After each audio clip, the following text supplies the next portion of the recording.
सिर्फ एक बेइज्जती और एक बेटा अपने ही माँ बाप का किलर बन गया। नमस्ते दोस्तों। आज के इस एक्सप्लेनर में हम एक ऐसी खबर पर चर्चा करने वाले हैं जो हाल ही में महाराष्ट्र से आई है। सच कहूं तो ये एक ऐसी घटना है जो किसी को भी अंदर तक झकझोर कर रख दे। अक्सर ऐसी खबरों को सुनकर हम भावनाओं में बह जाते हैं और ये स्वाभाविक भी है, लेकिन आज हम कोशिश करेंगे कि बिल्कुल निष्पक्ष होकर सिर्फ तथ्यों पर बात करें। हम समझेंगे कि कैसे घर के अंदर का एक मामूली सा विवाद अचानक एक बहुत बड़ी त्रासदी में बदल गया, और सबसे जरूरी बात, उस मुश्किल वक्त में आसपास के लोगों ने यानी समाज ने कैसा रिस्पॉन्स दिया। देखिए, इस पूरी घटना में दो बिल्कुल अलग अलग पहलू निकलकर सामने आते हैं। एक तरफ तो ये एक बेहद खौफनाक सच है कि कैसे एक पारिवारिक झगड़े का अंत इतनी बड़ी त्रासदी में हुआ, लेकिन ठीक उसी वक्त दूसरी तरफ हमें स्थानीय पड़ोसियों की एक बहुत ही सूझबूझ भरी और तेज प्रतिक्रिया भी देखने को मिलती है। उन्हीं की वजह से आरोपी तुरंत पकड़ा जा सका। ये घटना सिर्फ एक क्राइम रिपोर्ट नहीं है, बल्कि ये हमें दिखाती है कि जब कोई संकट आता है तो एक अलर्ट और सजग कम्युनिटी कितनी बड़ी भूमिका निभा सकती है। तो ये घटना आखिर हुई कहाँ? किसी भी मामले को सही से समझने के लिए उसका बेस जानना जरूरी है।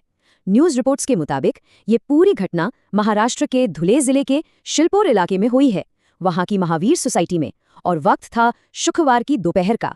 इस जगह और समय को ध्यान में रखना इसलिए जरूरी है ताकि हम आगे की पूरी कहानी को एक सही फ्रेम में रखकर समझ सकें। आइए अब ये समझते हैं कि इस पूरे मामले में शामिल लोग कौन कौन थे। इस दुखद घटना में जान गंवाने वाले पीड़ित हैं माता पिता रंजू देवी महतो और इंद्रम महतो।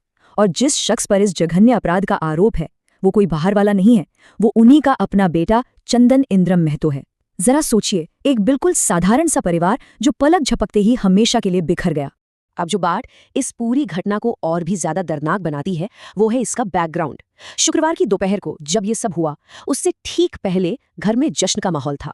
माता पिता अपनी ही बेटी की शादी अटेंड करके बस अभी अभी घर लौटे थे।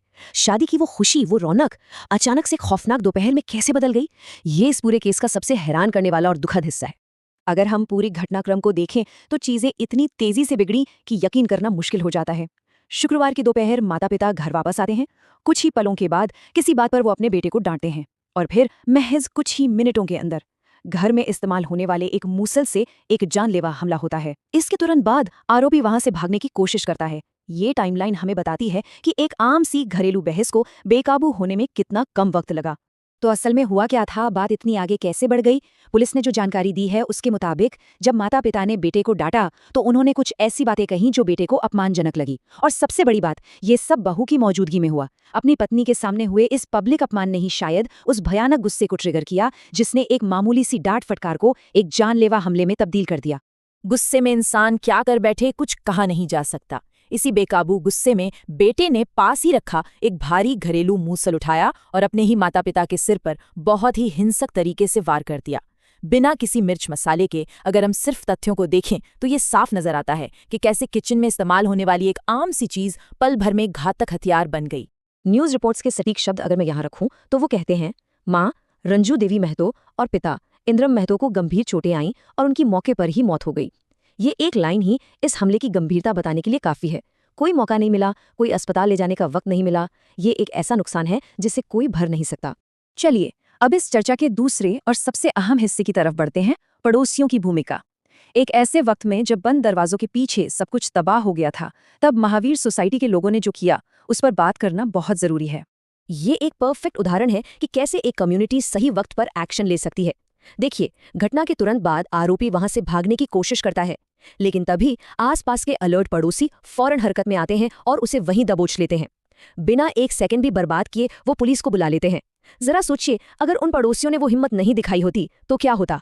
शायद वो शख्स भागने में कामयाब हो जाता। ये दिखाता है कि समाज की सामूहिक जिम्मेदारी क्या होती है। और इन्हीं जागरूक पड़ोसियों की वजह से पुलिस ने चंदन इंद्रम महतो को सफलतापूर्वक गिरफ्तार कर लिया। अब ये पूरा मामला पुलिस के हाथों में है और इन्वेस्टिगेशन जारी है। समाज की इस भागीदारी ने ये सुनिश्चित कर दिया कि कानून अपना काम तुरंत शुरू कर सके। ये इस बात का सबूत है कि जब पुलिस और पब्लिक मिलकर काम करते हैं तो क्रिमिनल जस्टिस सिस्टम कितनी तेजी से काम कर सकता है। तो इस पूरे एक्सप्लेनेयर को खत्म करने से पहले एक बहुत ही गहरा सवाल हमारे सामने आता है। जब भी घर की चारदीवारी के अंदर ऐसी अकल्पनीय घटनाएं होती हैं तो आसपास मौजूद लोगों की सतर्कता, उनका बीच बचाव करना आखिर कितना मायने रखता है। धुले की इस घटना ने हमें ये सोचने पर जरूर मजबूर कर दिया है कि एक जागरूक समाज ही न्याय की पहली सीढ़ी होता है। आज के इस विश्लेषण में हमारे साथ जुड़ने के लिए बहुत बहुत धन्यवाद। मिलेंगे अगले एक्सप्लेनर में।